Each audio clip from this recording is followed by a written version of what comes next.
हरियाणा के मुख्यमंत्री मनोहर लाल ने प्रदेश की राजनीति में उस वक्त एक नया अध्याय जोड़ दिया जब उन्होंने देश के प्रधानमंत्री नरेंद्र मोदी के मन की बात कार्यक्रम की तर्ज पर लोगों से विशेष चर्चा की गोल्डन जुबली बना डाली। मुख्यमंत्री ने इस दौरान प्रदेशवासियों को नववर्ष की अग्रिम बधाई दी।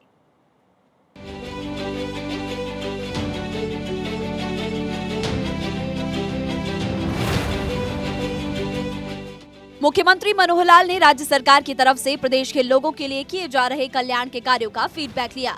गौर रहे कि 1 साल पहले विशेष चर्चा का कार्यक्रम शुरू किया गया था, उसका 50वां एपिसोड रविवार को पूरा हुआ। जैसे किसान गर्मी सर्दी की परवाह किए बिना अपनी फसल की हिफाजत करता है, ठीक उसी तरह से मुख्यमंत्री ने भी हर हाल में, चाहे वो चंडीगढ़ हो या फिर दिल्ली या फिर किसी ग्रामीण या शहरी दौरे पर हो, हर शनिवार को अपनी विशेष चर्चा के माध्यम से प्रदेशवासियों का हालचाल जाना। मुख्यमंत्री ने साल 2024 की पूर्व संध्या पर प्रदेशवासियों को नववर्ष की अग्रिम बधाई देते हुए घोषणा की कि 22 जनवरी 2024 को अयोध्या में श्री राम मंदिर का उद्घाटन होने के बाद हरियाणा के बुजुर्गों को मुख्यमंत्री तीर्थ दर्शन योजना के तहत अयोध्या में रामलला के दर्शन करवाएंगे। अगला वर्ष 2024, जिस 2024 की पूर्व संध्या पर ही मैं आप सब लोगों को बहुत बहुत शुभकामनाएं और बधाई भी देता हूं।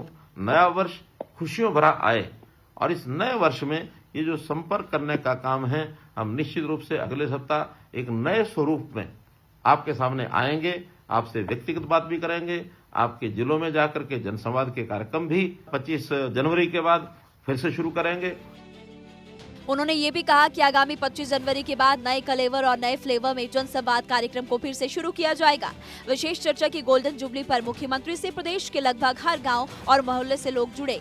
मुख्यमंत्री ने हरियाणा के लोगों को संबोधित करते हुए कहा कि प्रदेश सरकार की योजनाओं और सेवाओं के लाभार्थियों के साथ मोबाइल फोन के माध्यम से साप्ताहिक विशेष चर्चा का आज 1 साल पूरा हो रहा है। इस 1 साल के दौरान मुझे विभिन्न वर्गों से सीधे बात करने का अवसर मिला, जिससे आपकी समस्याओं, शिकायतों और सुझावों का सीधे ही पता चला है। साथ ही मुझे विभिन्न वर्गों के कल्याण और उत्थान के लिए चलाई जा रही योजनाओं और सेवाओं के कार्यान्वयन के बारे में भी सीधे फीडबैक लिया।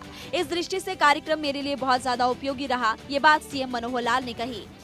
आपके जिलों में जाकर के जनसंवाद के कार्यक्रम भी 25 जनवरी के बाद फिर से शुरू करेंगे और मैं स्वयं बताऊंगा कि कितने कितने काम आपके किस प्रकार के आए, कितने कितने काम इसमें हो गए। तो ऐसा जनसंवाद का भी कार्यक्रम, व्यक्तिगत बातचीत का भी कार्यक्रम, टेलीफोन का भी कार्यक्रम और सीधा टेलीविजन के माध्यम से प्रसारण का कार्यक्रम, ये सब कार्यक्रम अगले महीने एक नई योजना आपको हम देंगे।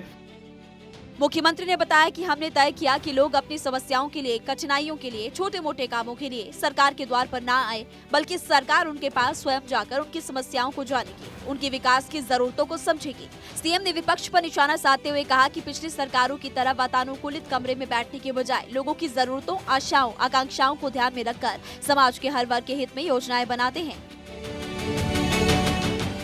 मुख्यमंत्री ने कहा कि मुझे खुशी है कि इस साप्ताहिक कार्यक्रम के माध्यम से 1 साल में 49 समूह के लगभग 6,13,000 लोगों से जुड़ने का अवसर मिला। यही नहीं, विभिन्न योजनाओं के लगभग 750 लाभार्थियों से मोबाइल पर बात हुई, जो आज भी हमारे साथ जुड़े हुए हैं। इन लाभार्थियों ने अपनी बात रखते हुए 650 समस्याएं, सुझाव रखे। इनमें 330 समस्याएं शामिल है। हमने आपके व्यावहारिक सुझावों पर अमल किया, आपकी मांगों को पूरा किया, आपसे फीडबैक लेके आधार पर नए नीतिगत फैसले भी लिए। इन सब योजनाओं को लागू करते समय हम लोगों ने जो सुझाव आए, नई नई योजनाएं भी बनाई।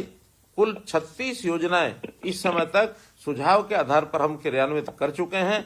इसमें से कुछ का लाभ सीधा मिलने लग गया है, कुछ थोड़ा पाइपलाइन में है और अगले चंद महीनों में उसका सीधा लाभ और ये सबको मिलेगा। तो इस प्रकार से जितने भी ये छोटे बड़े काम थे, जो आने वाली कठिनाइयां थी, इनको दूर करने के लिए योजनाओं का लाभ धरातल तक पहुंचे। इस नाते से इसका बहुत एक फलदायी परिणाम ये निकला है और इससे हमारे जो सरकारी अधिकारी हैं उनको भी बहुत सी जानकारियां ऐसी मिली हैं कि यहाँ हम बैठ करके चंडीगढ़ में भले ही कितनी अच्छी योजनाएं बनाएं, लेकिन लागू करने में आने वाली कठिनाइयां ये तो आखिर नीचे जनता जो फील्ड में बैठी है वही हमको बता सकते हैं। मुख्यमंत्री ने विशेष चर्चा के दौरान लोगों से मिली शिकायतों और सुझावों का उदाहरण देते हुए कहा, अधिकतर पर काम पूरा हो चुका है। सीएम ने बताया कि विशेष चर्चा के दौरान अनेक ऐसी समस्याओं का पता चला जो देखने में तो छोटी है, लेकिन आम लोगों के लिए वो बहुत बड़ी समस्याएं हैं। इनके समाधान भी हमने किए। मुख्यमंत्री ने लोगों को विश्वास दिलाया कि हम इस तरह के कार्यक्रम में नए फ्लेवर के साथ दोबारा से आएंगे और दोबारा से इस तरह के कार्यक्रम को शुरू करेंगे। और इस तरह से मुख्यमंत्री मनोहर लाल ने प्रदेश के युवाओं या फिर महिलाओं, किसानों की हर समस्या का समाधान करने की पूरी कोशिश की। भारत 24 के लिए चंडीगढ़ से डॉक्टर थानेश्वर शर्मा की रिपोर्ट।